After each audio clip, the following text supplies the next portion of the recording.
I think art conveys messages, and I'm trying to convey happy messages. I was a registered nurse, and I had started drawing faces at the studio in Westmount. And when I went to work, I had all these people, wonderful old faces, and so I used to stay after my shifts and draw them. I grew up in the mountains, and I just feel really comfortable here.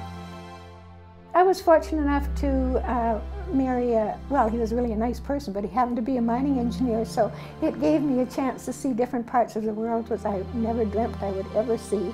I did go to India, but I also went to Africa. I spent a whole day drawing faces of black women, and they were fascinated. They had seen photographs, but they hadn't seen actually people drawing and the faces and likenesses emerging in the paper, on the paper. And I just gave it to them. And I'm kind of sorry because I only have a couple of drawings.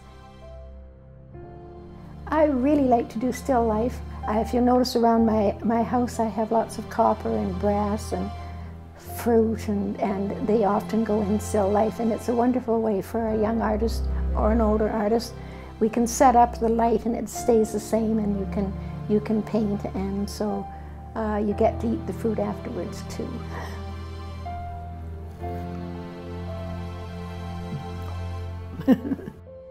I still get really incredibly excited when somebody will actually pay money for one of my paintings. I think that's really great. Isn't that crazy? If you wanted to be an artist, I felt that you had to be able to do faces and figures.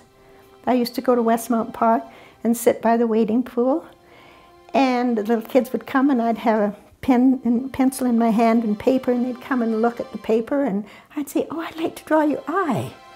And so, "Can I do that?" And they'd say, "Sure." And then I'd show it to them. Then I'd say, "Oh, you've got two eyes, now I've got to do the other eye."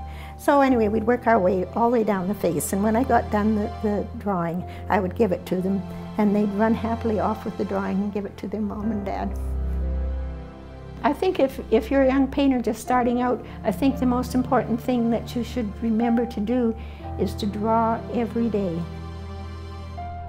I had a phone call, and they said, "We have a nice surprise for you. You have been elected to be one of the Mayor's Spotlight on the Arts for this year." And I was absolutely surprised and pleased. What an honor to be recognized by your fellow artists.